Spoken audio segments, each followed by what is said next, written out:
और उसको रगड़ करके कोर्ट के सामने प्रस्तुत किया तो उसकी पैंट गीली हो गई थी।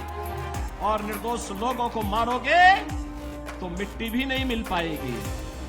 ये कहानी योगी के उस स्टाइल की है जो आपने ना कैमरे पर देखा होगा, ना किसी मीडिया रिपोर्ट में सुनी होगी। योगी आदित्यनाथ ने मुख्यमंत्री पद की शपथ लेने के बाद पहली बार मीडिया में ये कहा है कि किसी माफिया को उन्होंने खुद कुछ कहा है, और वो माफिया कोई और नहीं बल्कि मुख्तार अंसारी ही था। तो आखिरी वक्त से पहले मुख्तार ने योगी को क्या कहा था, ये सुनाएं। उससे पहले अप्रैल 2021 की वो कहानी जिसे योगी भी अपनी जिंदगी की सबसे बड़ी जीत मानते हैं। वो मुख्यमंत्री भले ही साल 2017 में बने, लेकिन जिंदगी की एक बड़ी जंग में उनकी जीत 2021 में हुई। ये वो साल था जब अप्रैल के महीने में उनके सबसे बड़े दुश्मन मुख्तार अंसारी को पंजाब के रोपड़ जेल से यूपी के बांदा जेल लाया जा रहा था। कहते हैं उस वक्त बांदा जेल की सारी तस्वीरें लखनऊ पहुंच रही थी और योगी जेल में ना होकर भी वहां मौजूद थे। वीडियो कॉन्फ्रेंसिंग के जरिए वो न सिर्फ सब कुछ देख रहे थे बल्कि अपना संदेश भी वहां पहुंचा रहे थे। मुख्यमंत्री होने के नाते योगी के कंधे पर प्रदेश के सुरक्षा व्यवस्था की बड़ी जिम्मेदारी भी थी, इसलिए पुलिस वालों को अलर्ट कर रखा था और खुद भी मोर्चा संभाले हुए थे। कहते हैं उसी दिन योगी ने मुख्तार से कहा था कि जिस कानून को तुमने तोड़ा उस कानून ने तुम्हें कहीं का नहीं छोड़ा, अब अपना हाल देख लो। ये बात कहते कहते योगी गुस्से से लाल हो जाते हैं। ये कहानी तब तो सामने नहीं आई, पर मुख्तार की मौत के 13 दिन बाद जब योगी मुजफ्फरनगर के सरधना में रैली के लिए पहुंचे तो खुले तौर पर कहते हैं कि कैसे मैंने माफियाओं की पैंट गीली की है और कैसे उस माफिया पर एक्शन हुआ जिसके आते ही मुख्यमंत्री का काफिला भी रुक जाता था।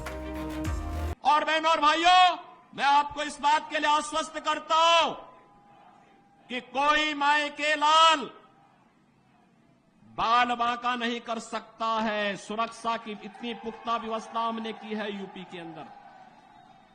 आज आप देखते होंगे बड़े बड़े दुर्दांत माफिया और अपराधी किस कदर उनकी दुर्गति हो रही है। आप देख रहे होंगे जिनके नाम से ही लोग कर्फ्यू जैसा माहौल होता था, आज उनकी दुर्गति क्या है हर व्यक्ति देख रहा है। इन माफिया और अपराधियों की स्थिति क्या है आप रोज सोशल मीडिया के प्लेटफॉर्म को उठा करके देखते होंगे। एक दुर्दांत माफिया ऐसा भी था बहनों और भाइयों, जब आज समाजवादी पार्टी की सरकार के समय चलता था तो मुख्यमंत्री हो या मुख्य न्यायाधीश, इन सब के काफिले रुक जाते थे और माफिया का काफिला निकलता था।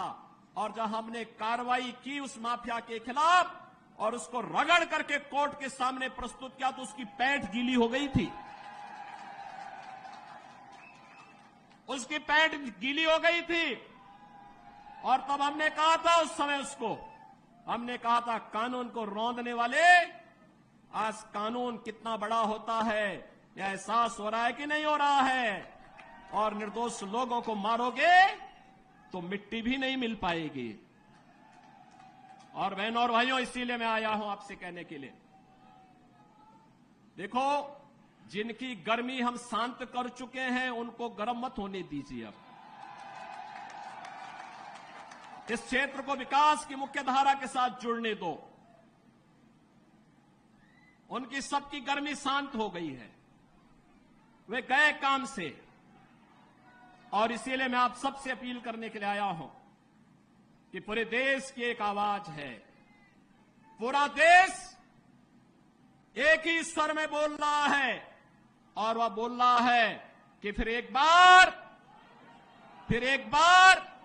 मोदी सरकार, फिर एक बार, थोड़ा जोर से बोलिए, यहां की आवाज दिल्ली तक पहुंचाइए, फिर एक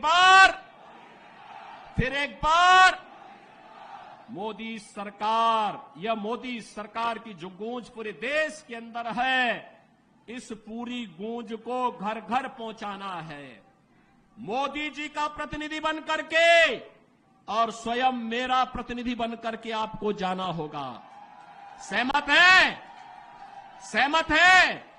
हमें कमल चुनाव चिन्ह देखना है, हमें कमल चुनाव चिन्ह देखना है।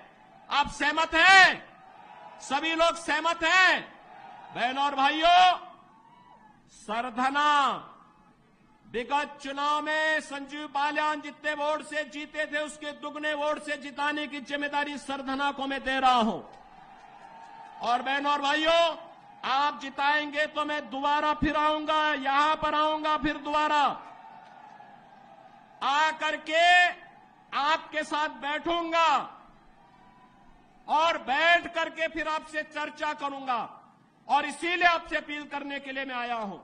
ये जिम्मेदारी आपकी है।